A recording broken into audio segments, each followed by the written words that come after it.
It's Monday, April 7th. I'm Adam Walsh, and this is The Signal. As federal election day gets closer, we're talking politics again here on the show. Two big questions. What are the issues that matter to you, and what direction do you want the country to take? The lines, they're open.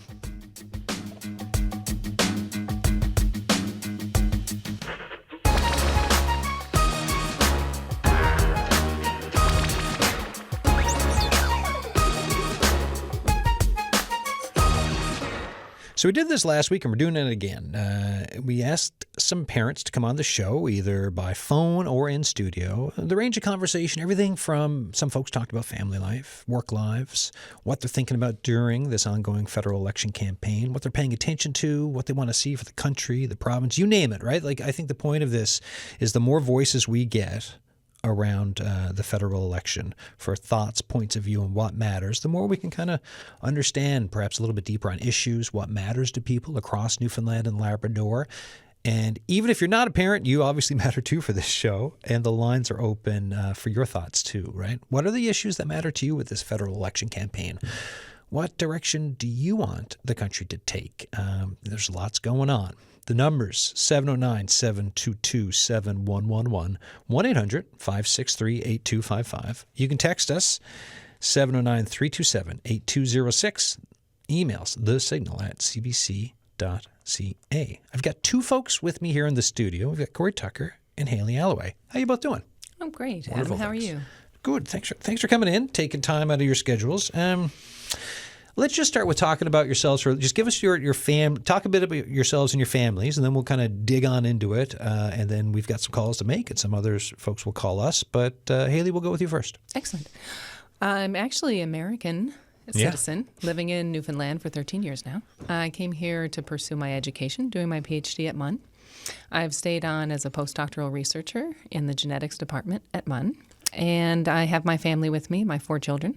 They arrived here at 6, 4, 2, and 5 months old, and they're now all teenagers, which I didn't think through. I was thinking when they were little, oh, how cute, 2, 4, 6, 8. Never occurred to me the 13, 15, 17, 19. Until the hockey weekend started and then got bigger hockey, and bigger and bigger. Bigger and bigger. So 4 out of the 5 of us play hockey, actually. There you go. We've taken on our honorary Newfie status quite seriously. And we find ourselves very much at home here, both culturally, personally, politically. Economically, it's been very supportive for us. We were really lucky to land in Newfoundland of all places, and very happy to be here. And then when you're someone who can't vote, but perhaps will be able to vote in the future. Hoping too soon, yes. Yeah. What's it like sitting and on the sidelines? It's sitting on the bench while everyone's playing the game. It's a unique perspective, I've got to say, because we did vote in the presidential election in the U.S., my oldest daughter and myself, and that felt like a very large impact and a very important decision. So we have a lot of discussions at home about politics, about personal and cultural responsibility. We very much would like to participate in the election here, but as of yet, we're about to make our citizenship application and look forward to being able to participate on both sides of the border. But for right now, we're just trying to understand and educate ourselves about the political system here and the impacts of the outcome. Corey Tucker, what about yourself? Well, I'm from here originally. I've got my wife and 3 children. One of them is still going to university here at Memorial. 2 of them my kids live in Ottawa. My profession, I'm a software developer. We do a lot of work with different companies trying to do things, build different projects here in Newfoundland. My wife works here in the health industry. I lived away for a long time. I lived in the United States for 13 years. Apparently we were doing a trade I was here. on the other side, so I had to watch from the Canadian perspective when I lived in the United States for 13 years and going through multiple, presidential elections. So it's I know what you're feeling, but instead of staying there, though, we decided to come back. We moved back here in 2008 when my kids were 4, 6, and 8. About that same back in the day, and so yes, we've got a lot of similarities for sure. But it's came back here to raise a family and grow a business, and that's what we're doing now. when I was getting the show together this morning, right, I stopped. We've got TVs upstairs, and Newsnet was on, and it was the stock market, right, and looking at the States. And I even going to bed last night, like the Asian stock markets, I saw Tokyo took a big hit. Same with South Korea. As I was going to bed, I was like, okay, what are we going to get into today? And so this is all around the tariffs imposed by American President Donald Trump, and the world is reacting. For both of you, and whether it's family or living here or business, like the tariffs and that elephant's to the south of us, what are your thoughts around where we are right now and the position that Canada or Newfoundland and Labrador or that the world is in because of what's going on? It's very interesting for sure. I mean, it's we're used to being sort of taking the lead from the United States for a long time and following. And what I see now, and what's very evident, is that the changes are underway. For what's happening in the country, and Canada's sort of finding its own, what's important and what's meaningful for us, and not always taking the lead. Realizing that it's not always good. So it's trying to find our own identity, and then what's important is what's really coming out right now. I think is what's really interesting. Yeah, it's been that part has been. I'm with you on it, right? Like there's this. What does it mean to be Canadian? There's been this uptick in patriotism. Discussions around the who are we, what do we want to be, where do we want to go. It's kind of the reason why I'm doing these shows too. It's a federal election, but it's also these questions around what you're mentioning, right? So what's important to you? Well, it's who we are and what do we want to do, and how are we going to be successful in the world? How are we going to stand on our own? Is really something that's come to the fore, and that's sort of what I do, what my company does. Is we work with people who have ideas, who want to do developments. It's critical. Canada has a lot of natural resources, technologies, all the talent in the world, really, and the world needs it. But it's difficult, and it's difficult everywhere. It's not just in Canada, in the United States and other countries in Europe. It's difficult to get anything done. And so we're trying to just do the best we can to sort of help people get things done. And we do that with technologies and trying to come up with different ways of doing things better, but then also advocating for different for openness to do things differently. Governments are doing their best, but it's difficult with the amount of information coming at everybody all the time. It's only getting worse, and now Canada needs to move faster. How do we do that? So we're trying to help solve that problem. What was re-entry like for you back in 2008? Because as I too have lived away, and I find when you move back home, there's stuff that you notice with the extra context of how other countries work. And for me, the first time, it was living in South Korea, which is a very high-paced, fast-paced environment, and things can really move, right? And then I came back home, and I was like, oh, things are so much slower here than in South Korea. Very much, very much. Yes, I lived in Southern California, very fast-paced, and you got to hand it to the Americans. They know how to do things quickly in a lot of ways. Coming back here, yes, it took a lot to adapt to. But that said, there are lots of people trying to do things, do interesting things, and try to improve the economy and improve the state of the province so that we can support everybody here. So it's not that we're moving slowly. It's just that it's just done a little differently. Yeah.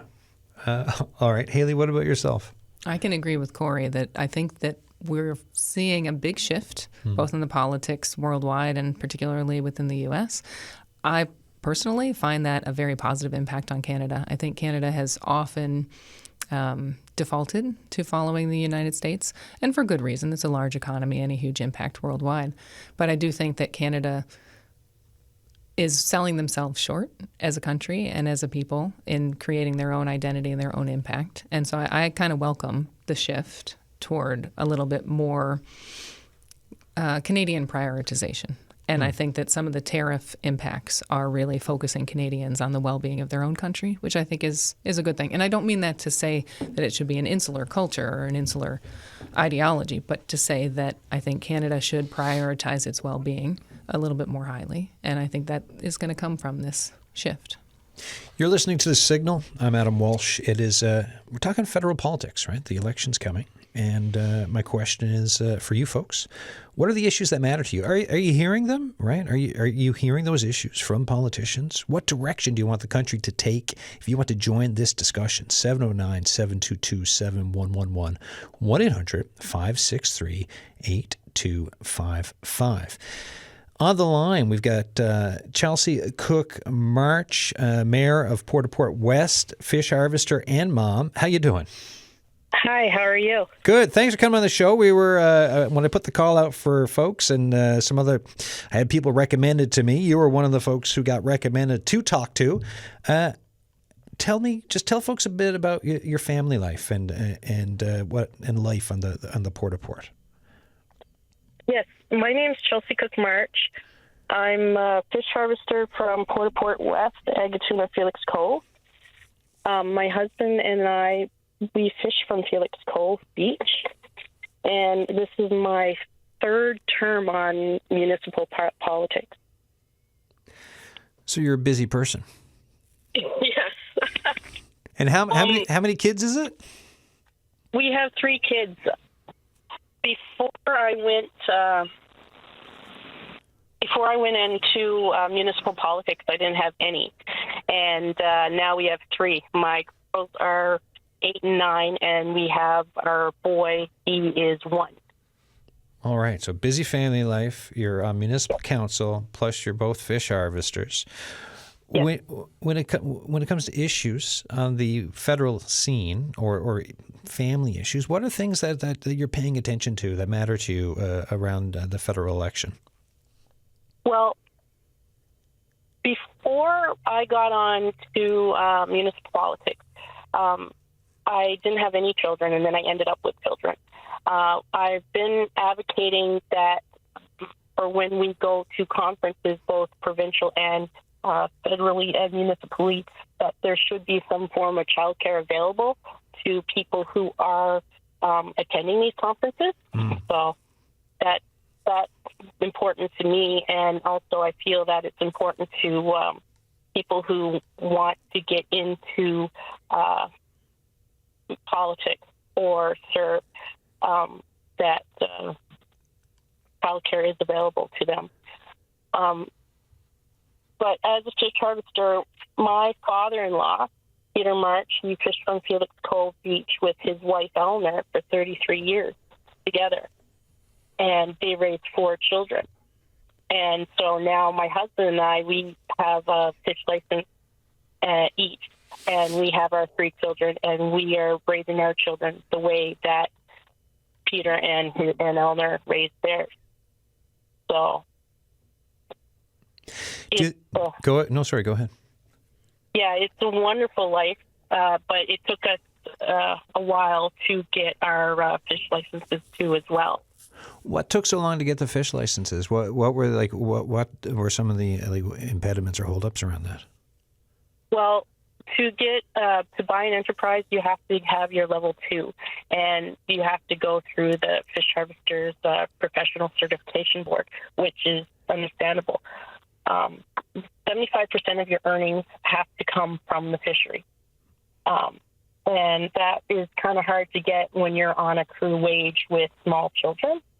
So it took my husband and I 8 years to get our level 2 in order to buy the licenses. So I got mine 2 years ago, and Colin got his 4 years ago now.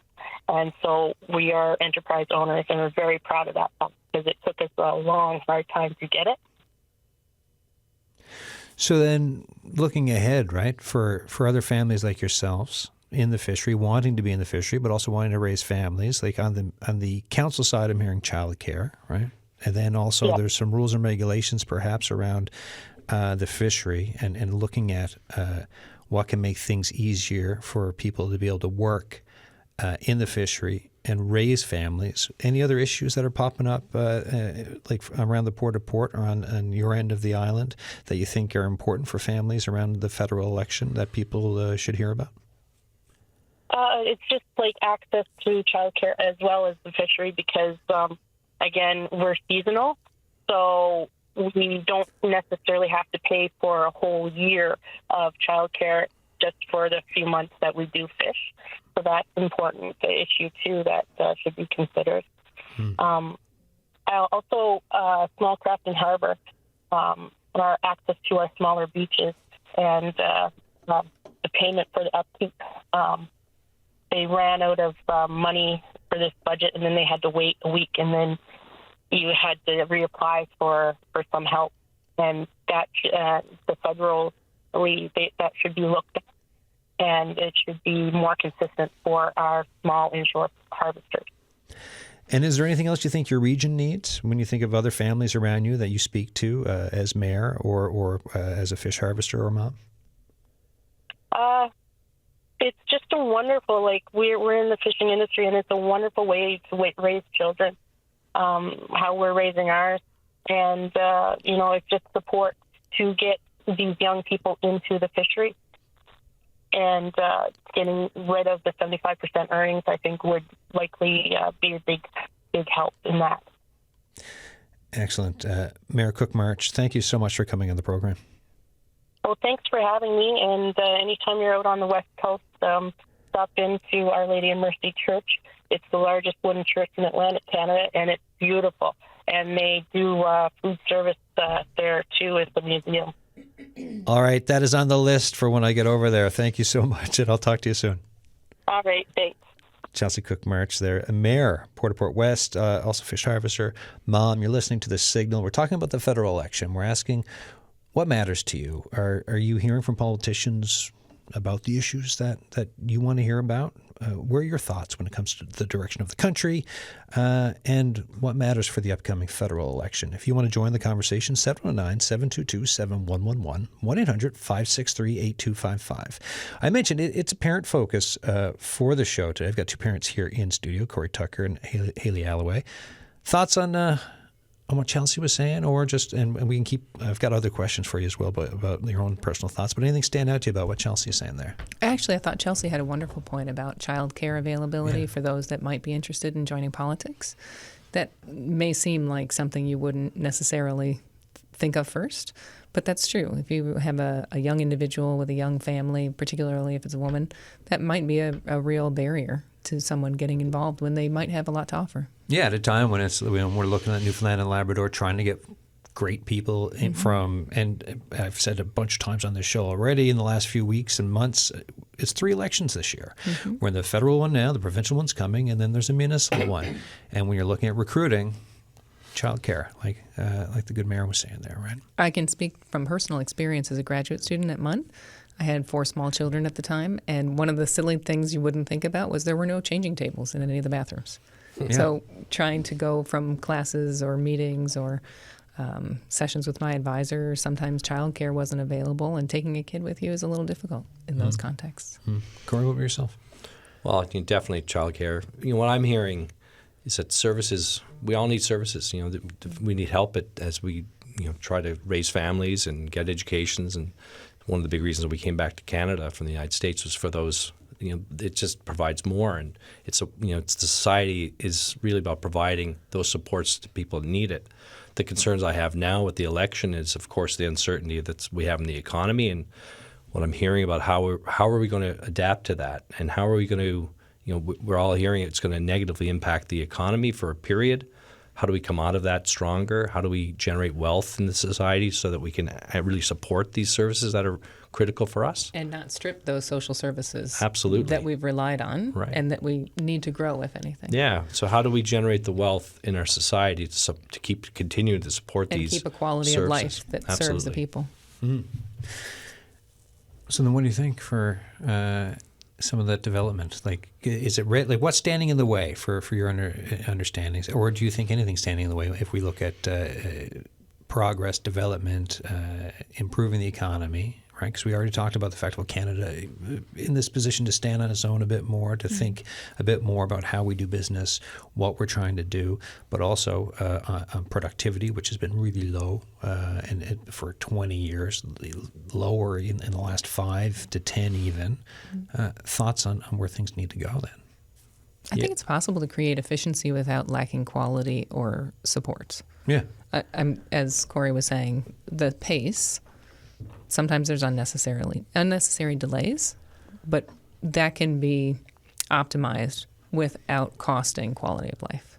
Absolutely. I mean, that's what we do where I work is, we try to find technologies, how we can apply technology so that we can keep up with the ever-increasing amount of knowledge, rate of information being put at people. So if you're trying to develop something, let's say a mine, for example, it's a long process, and it's a lot of information you have to collect and communicate to the people, all stakeholders involved, for example, in the community.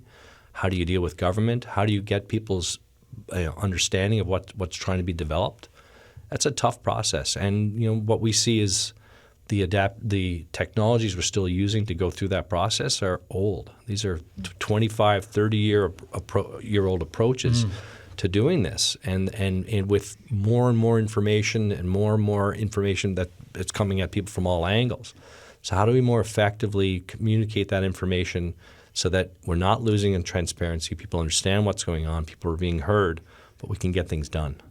I think Corey has a good point there with the transparency. And if I'm understanding you correctly, relying on expertise to inform policy decisions in a more efficient manner. Yeah, and not trying to overload. In this day and age, we sometimes err on the side of caution of, we need to look at everything in order to make a decision. Well, if you look at everything, you really can't get much done. So how do we more effectively look at what the effects could be of a development, who may be affected, really hone in on and making sure we understand that, and then responsibly moving forward. And then how do we bring as many people into that process as possible, but not throwing more and more bodies at it and more, building up a larger bureaucracy that's going to move slowly. Isn't the federal election a prime example of that? This is moving pretty quickly, as we were talking about before the show. Yeah. I mean, once there was a necessity to pursue the election, it's right. So it's transparently transmitted to the populace. The populace participates. We can make progress and make decisions. Yeah. So hopefully we can capitalize on the momentum that we're seeing now, for sure.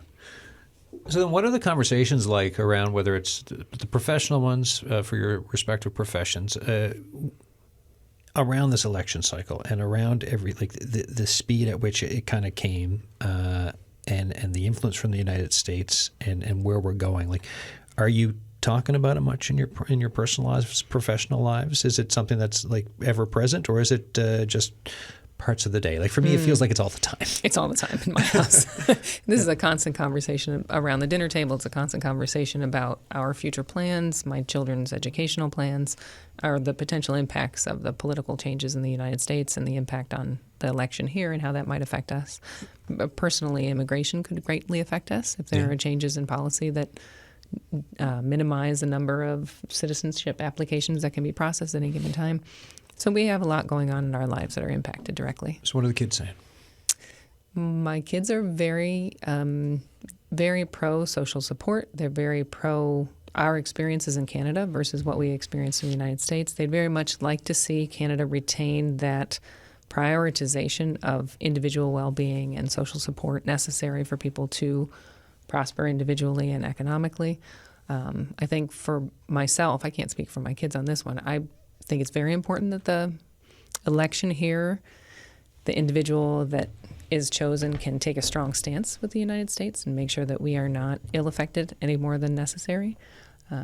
So right now we're just trying to figure out what we need to do and how we can participate in the most positive manner. And what do you notice about the inputs for your kids?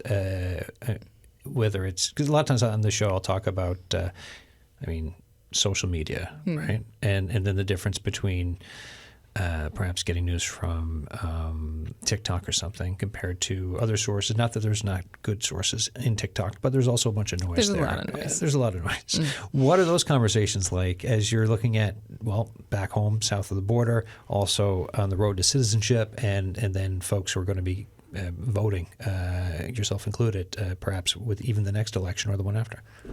One thing I've observed is that, first of all, I have to admit, a lot of our friends and family members are of like-minded political point of view, which is great. On the other hand, we have a lot of people who are a very different political point of view in our lives, which we encourage. And one of the things I really enjoy about being in Canada is that discourse is acceptable. We can have conversations with friends and family about differences of opinion, of different perspectives, and that's not shunned. Whereas my experience of living in the U.S., that kind of conversation is not encouraged. It's almost taboo to discuss things at a political level among especially opposite points of view. So I really enjoy that they are open to other opinions, that they discuss it with their friends and teachers alike, and that they bring those conversations home. And then we talk about, how do you feel about that? What do you think that has an impact on those people or you, or what would you do in that context? So I enjoy that here. Nice. Yeah, I'm just thinking of if that's how, just from me being out and about and certain conversations, because I've got, from my life, from being in the military when I was younger, to working for CBC, to traveling, there's people with a lot of different views, opinions. right? And it's, I'm just kind of thinking about some social situations and how everyone's doing with the civil discourse. But I can say for myself, at my work, we are multinational lab. Yeah. So there are a lot of different opinions, a lot of different religious perspectives, a lot of different economic experiences, and that's an open topic. It's not frowned upon to express your opinion. That's great. Corey, what about yourself? No, I agree. I'd be great. My children are in their 20s, and I was talking to colleagues this morning, and their children are about the same ages, and it's very, very top of mind right now. It seems like it's, we've complained in the past that children, or young adults are not paying attention enough to politics and getting engaged. I think that's going to change pretty significantly in this go around.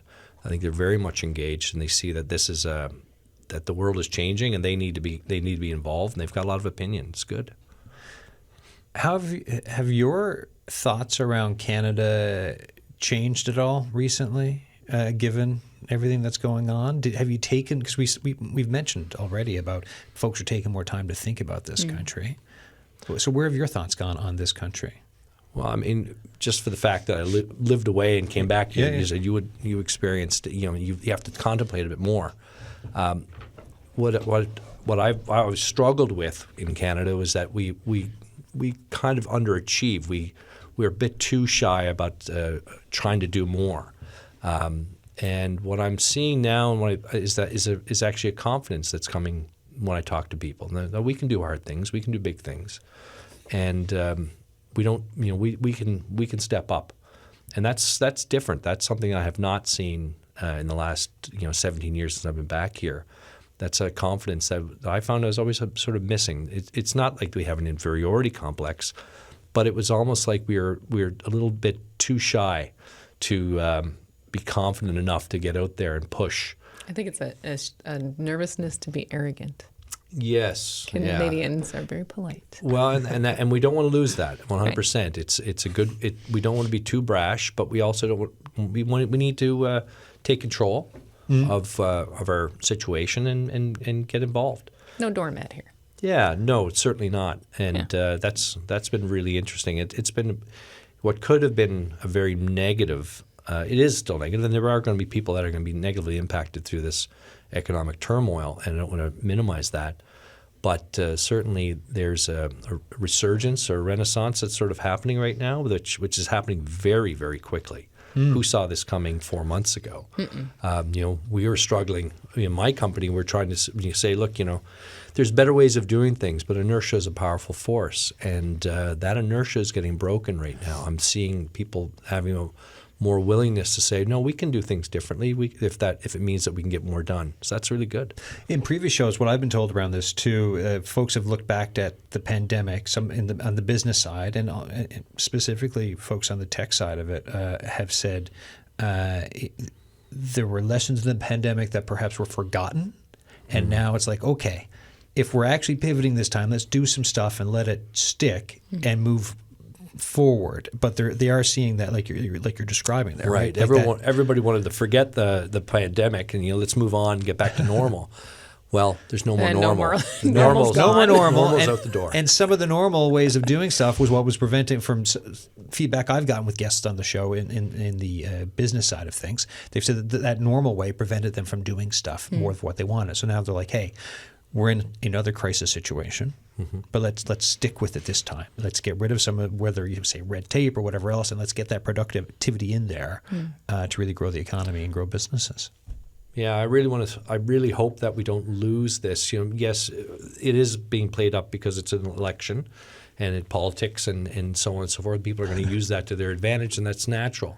But I hope that when we get through this, that we don't just slide back to the way it was. Hayley, I know you've mentioned just your thoughts around the country and looking at it, but anything else that has changed since you got here recently, or have you spent more time thinking about it, or has it just been, It's been a steady stream, but I can say I had a unique experience last week. I went to a national conference for epigenetics, and this is primarily related to cancer research, although other diseases were featured as well.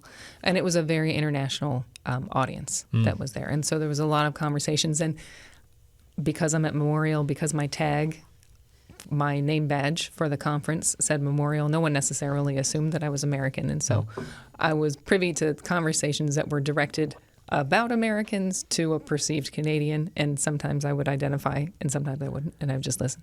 But there was a consensus about concern because of limitations, especially in funding to research in the United States right now, and a barricade to progress, especially within intellectual growth and research as far as healthcare and things like that go. So I do think Canada has a unique opportunity right now to continue a forward momentum, as Corey was saying, and capitalize on the priorities within Canada and what we'd like to see. And this election proves a vital component of that. Depending on who is elected, those decisions to support forward progress, to support research initiatives, to really develop Canada as a whole is a really good opportunity right now without being limited by the relationship to the United States.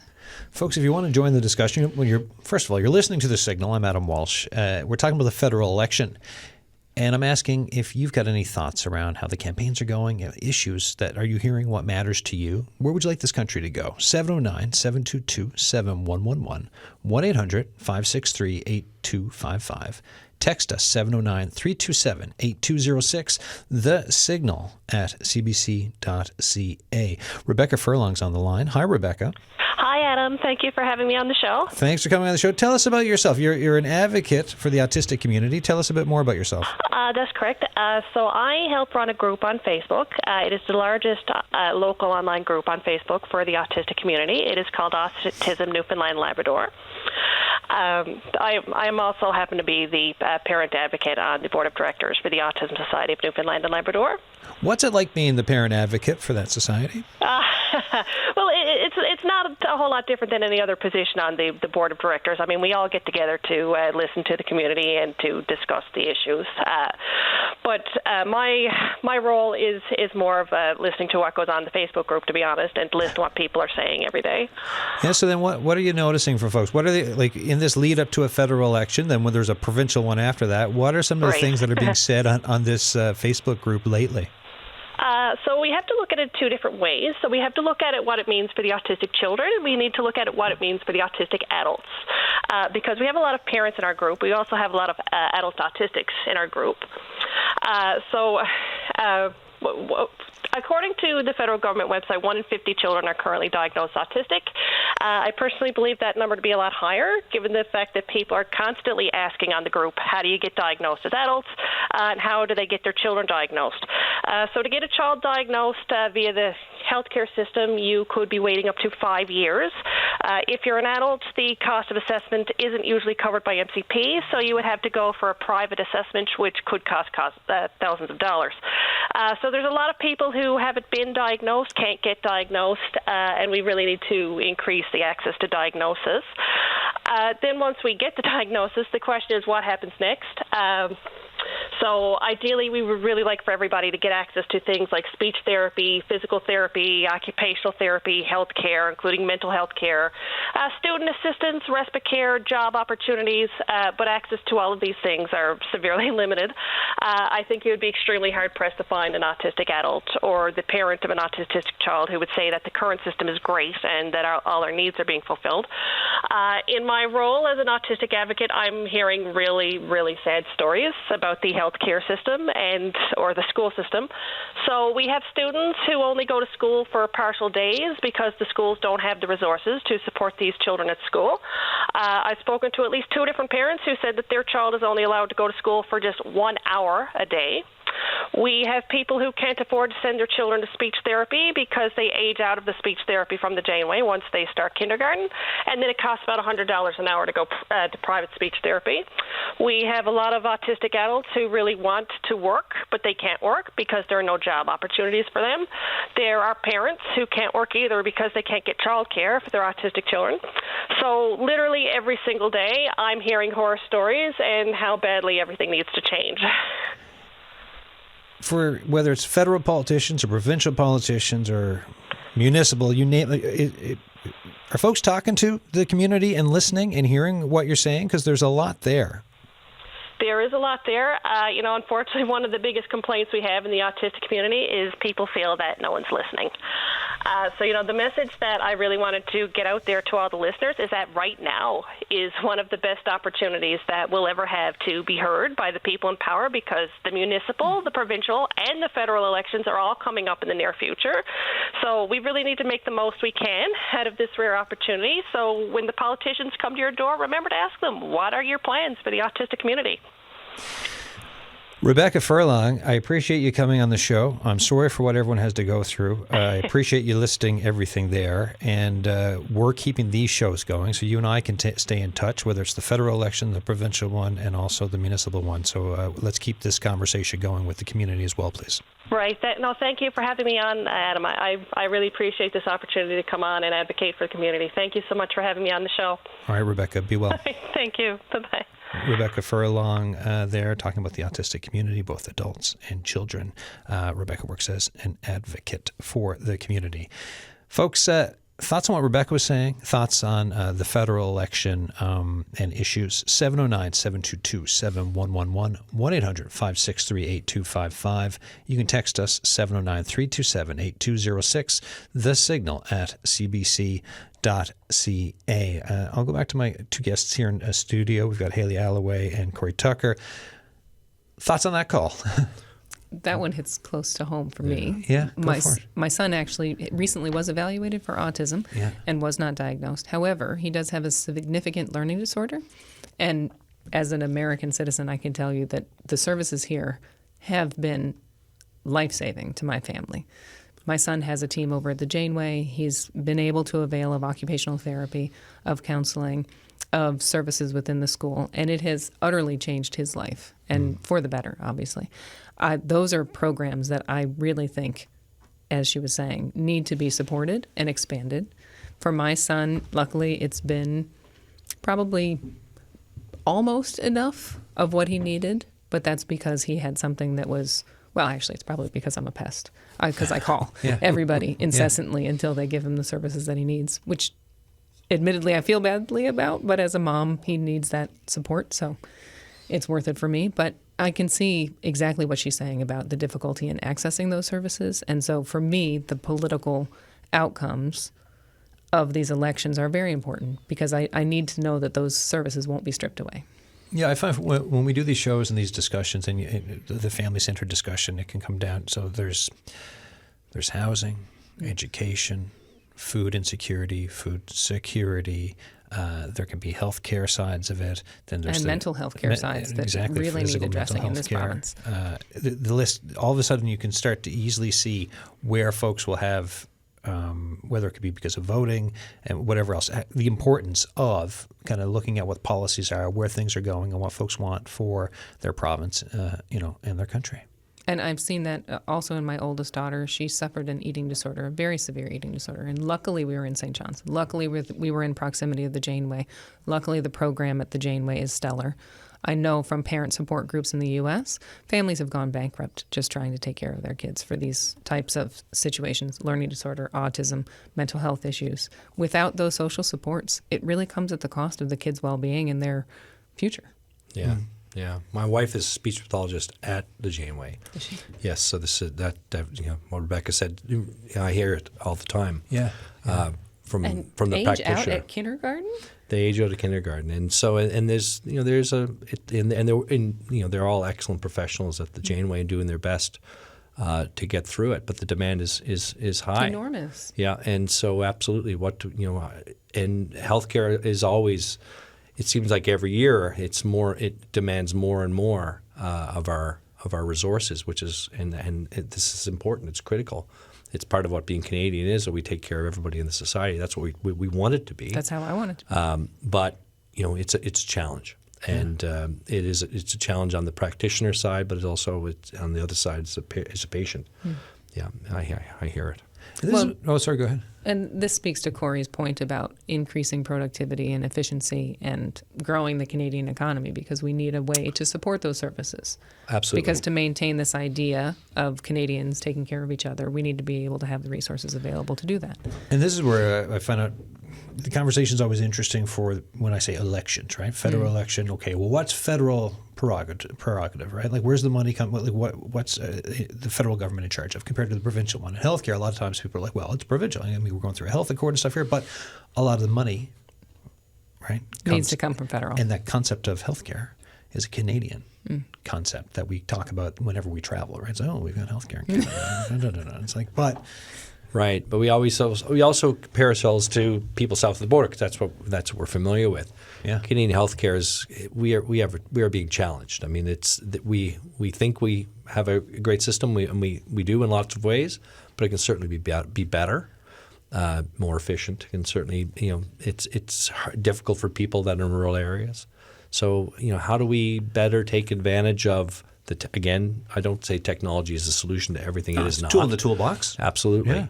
So how do we do things differently? I think we're starting to see that, but there needs to be some leadership on the federal side to bring everybody together. And what's the best from a policy perspective? We get a lot of direction from what comes from federal parties. So I'd like to see more thought. And I did hear some leadership contenders were here in the province recently in St. John's, and it sounds like they're coming up with ideas, but there's. Again, how does that translate into what actually gets done on the ground? It's a reality. Yeah. Right. Great question. Yeah, and yes, so far we've had the leaders of the Mark Carney, Pierre Poilievre, and Jagmeet Singh. Right. So the Conservatives, the Liberals, and the NDP have been here thus far. Patrice is on the line, calling from St. John's. Hello. Hi, Adam. How are you? Good. Thanks for calling. Thoughts on the topic for today? I've been listening to your guest. And I'm actually representing childcare now, Newfoundland and Labrador. And we just want to add our voice to what you're saying today. And just to encourage parents, when the politicians come knocking on your door, just emphasize the importance of childcare. One of your panelists spoke to people being able to work and not being able to work because of lack of access to childcare. And that is very real in the province. It's very real in the country. But we want to make sure that child care is top of mind for politicians, because it's really very important. It's essential. And that is how we're going to move forward as a country. That is how we're going to move forward as a province. So what are you hearing then from this in this federal election campaign? Are you hearing anything promising so far? Not very, unfortunately.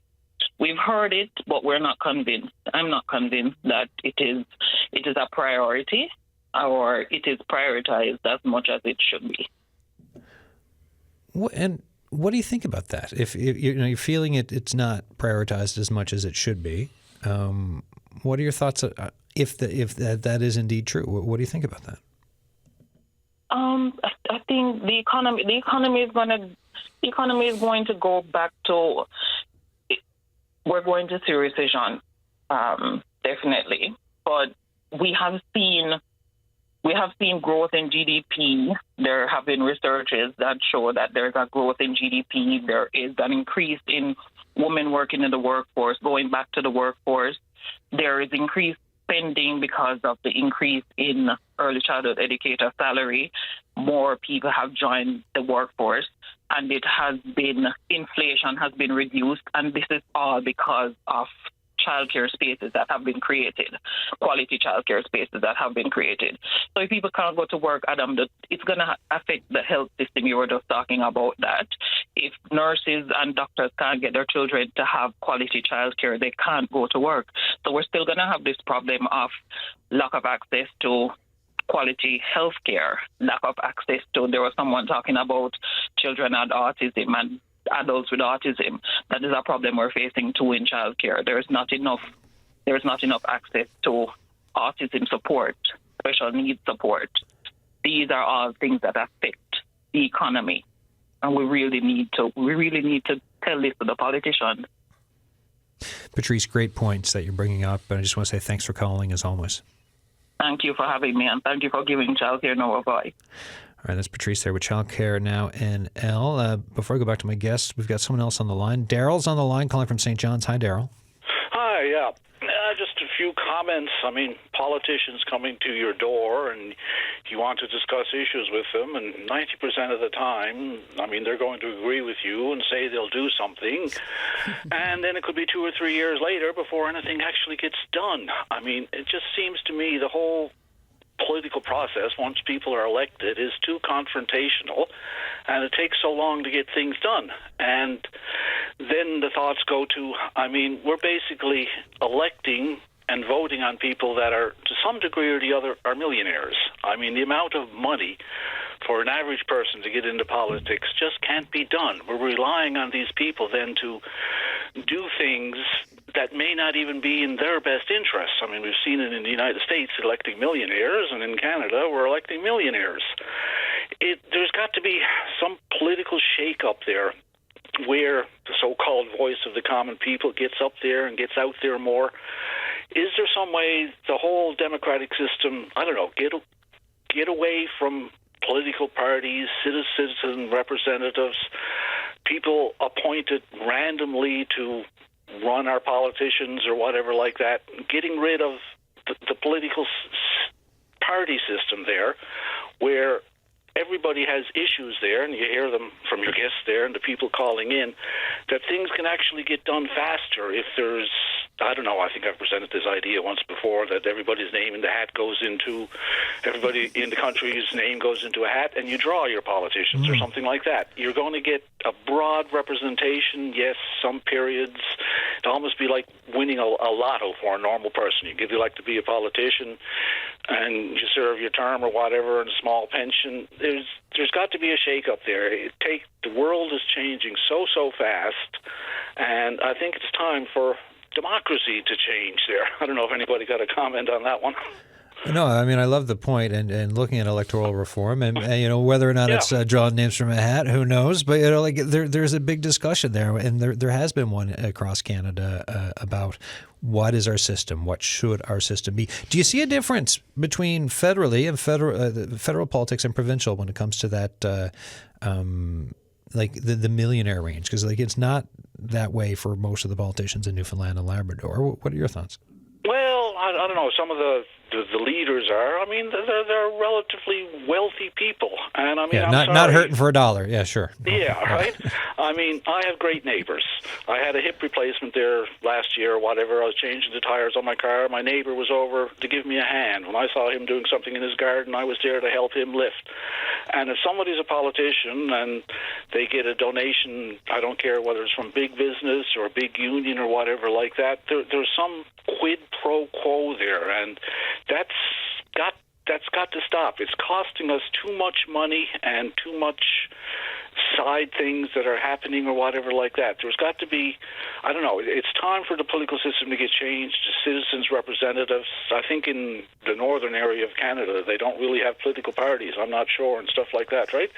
It just takes so long to get things done, and yes, maybe if there was a different democratic system, it might get things done quicker.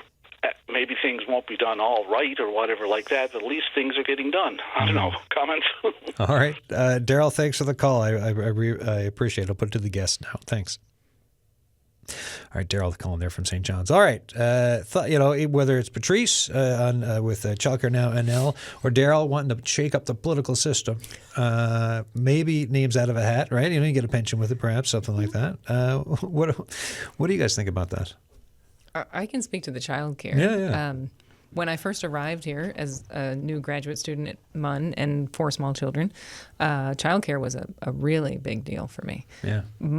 My kids went to MUN daycare. My 2 youngest kids went to MUN daycare. And they only take children 2 years old and older. So for the first year of my graduate program, which, as you can imagine, PhD, 4 kids, it's not an easy run. No, that sounds like a lot of work. It was a lot of work. And so my youngest was 5 months old when we arrived in Newfoundland. And for the first year, he was with me. And it was me trying to traverse a PhD with a baby in tow.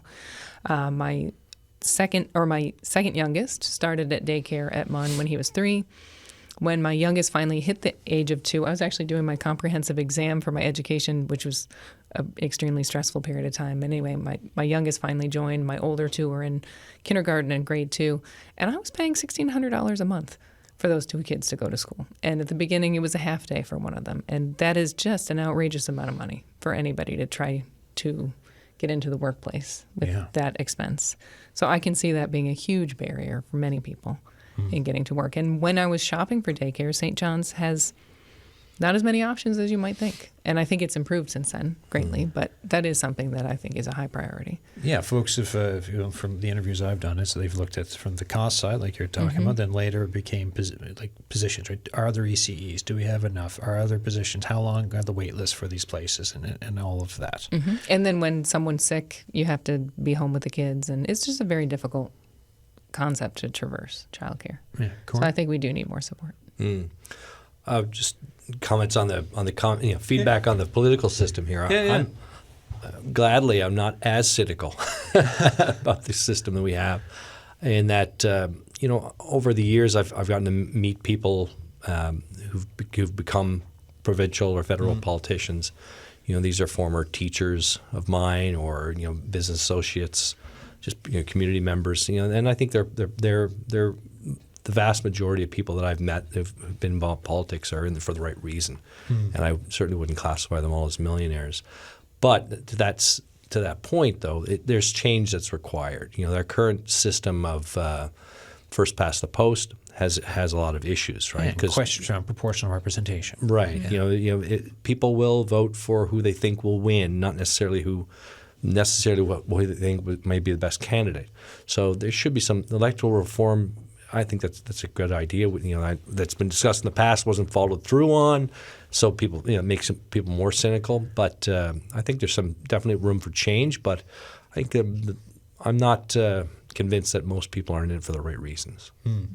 No, and there's lots of great folks. You look at Newfoundland and Labrador, the folks who've decided to do this over the years. A lot of great names, So it definitely there. 2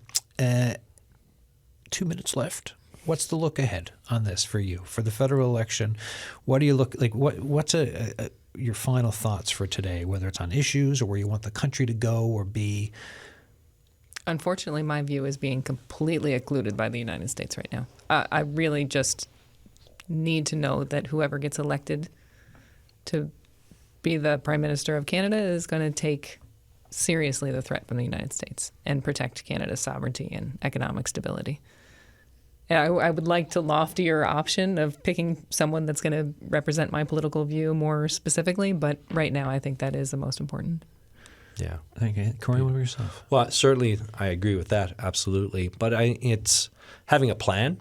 I'd like to see, there's, as we get further and further along, closer to election day, I'd like to see more specifics about, okay, there's a lot being said about how we need to change and what needs to be done, but not a lot of concrete information about how it will be done. What are the parties really proposing to make things different?